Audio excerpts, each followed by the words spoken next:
So, I mean, obviously managing inventory is a huge part of any goods-based business. I'm sure you probably understand that. It seems like, seeing from a lot of your content, you just have massive amounts of inventory that you have to take care of.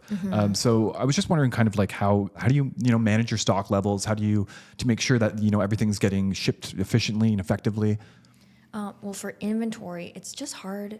I wish someone else could do it because it's my least favorite thing, because we have scrunchies being made, and then we have scrunchies that are like the tubes before you put the elastic in. So we have like all this tube inventory, and then we have like pre-cut fabric inventory. So you have your raw materials and your finished Yes. products, so lots of things to worry about. Yeah. And then we also have like that stuff at my aunt and uncle's house that I have to manage. They mostly Yeah. Multiple locations you got to worry about. Yeah. And then like multiple people working on different things. I need to make sure they're not all sewing the same thing. Yeah. And then we have to keep track of what's running low to make sure we prioritize sewing that. So it's a lot. But with order fulfillment, I think we have that pretty organized because they all come through Shopify. Okay. And then we have this like just a spreadsheet where we write down the order we left off on last. Because why? Sorry, we have a thing that we are Don't like constantly spreadsheets? talking trash about spreadsheets. Oh, well, it's a Google sheet just because I can manage it from home. And no shade. We It's like, use where else am I going to write this down? On a we use Google whiteboard? Sheets too, but we always prefer inventory management software, which is obviously we have bias towards it. But anytime someone mentions spreadsheets, we kind of give each other a look like. That's why. I mean, I don't have any trauma with spreadsheets, but he does. Yeah, I just no. Yeah. I was like, maybe I need that then. Thank you. So, I mean, you work in obviously fashion and apparel, and that industry obviously relies a lot on like trends and, seasonality and stuff like that. So how do you kind of manage, your demand forecasting with those things in mind? I think I've just been lucky because I don't forecast trends. I don't look for them. I just feel like we just look for cute fabric and then we plan it ahead.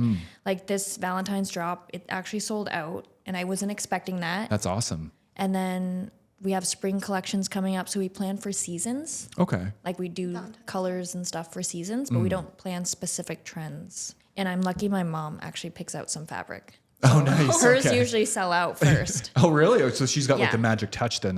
Yeah. Very cool. So XXL Scrunchie originally started with just scrunchies, but since then you've expanded your product line to include hair claws, satin pillowcases, and even dog accessories. So how did you decide like which products to expand? Was it something you always wanted to do? I knew I wanted to expand, so that's why we called it XXL & Co., just like the real company name, just so it wasn't tied down to scrunchies. And then we did expand to other scrunchie sizes once I saw like, oh, like people don't just wear the big size, so I want to be more inclusive. And then with hair claw clips, my friend suggested it, and I was scared because I thought like no one would wear scrunchies anymore if I sold hair claw clips, but it's like our second best next to scrunchies now. And then with the dog products, that just kind of came because I got a dog. Yeah. Bruce, then- who's Yeah. my other I wish he favorite was here. character. And then with we did beach towels with my artwork, and then tote bags, just because I was starting to use things. So I kind You need something to carry. of launch things as I see with things What I you use. use, So yeah. then it's like Makes feels sense. a bit more authentic. Yeah. So what was that whole process like with expanding your product line?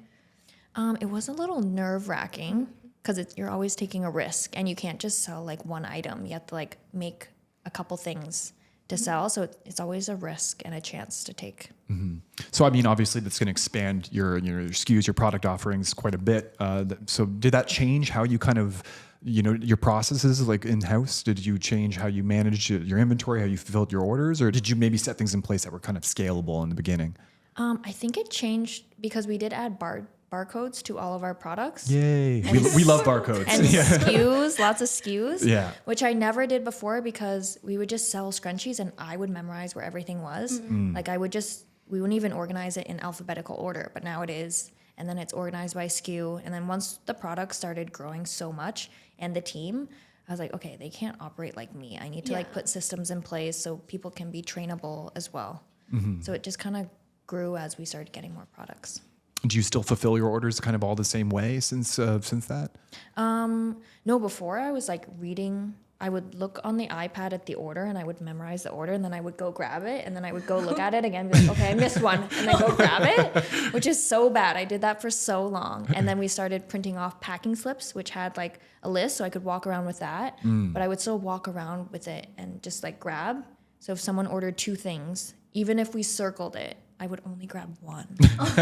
I would always do that. So many customers would be like, I ordered 2. Why did I get 1? So lots of mistakes. Right. And that's when we figured out the scanning system that we have now to like scan to verify each item. So we'll scan something, pick it, and then scan. And it makes an error noise if we scan the wrong item. It takes off a lot of mental load. Yes. Yeah. Yeah. So other than barcodes, are there any other like tools or, software things that you would use that can't live without for your business? For sure, Shopify, because that just hosts all of our inventory. That's how people place orders and it goes through on our site. And then we use ShipStation, which is how we scan to verify our products and print out all those packing slips. And then we use eShipper now to ship our items. And they give us discounted rates and they can actually ship worldwide. So when the Canada Post, we used The Canada Post strike. Yeah. Did that we used affect to you at all, ship or? with them for years. Yeah. And then it was that following summer, I switched to eShipper to get better rates and to be able to actually ship worldwide because our customer reached like people in Vietnam were paying like $100 just to buy 1 scrunchie. I was my like, God. they could probably, Support you. they would probably buy more and support us more if it was cheaper for shipping. Yeah. So I finally switched to eShipper, it's just so hard to switch things when you're already using it, yeah. a system. And you had to do like training and like you have to enter these things in differently. But now I love Worked it. out. Like you positioned at the perfect time. Yes, Canada Post I strike didn't know. affect you. Good I can't investment, imagine yeah. switching during that time. I would be like crying because it was Black Friday. So it's Yeah. like Oh, our God. most orders ever come in that time. Yeah. That's definitely not the time you want to be changing any processes. Definitely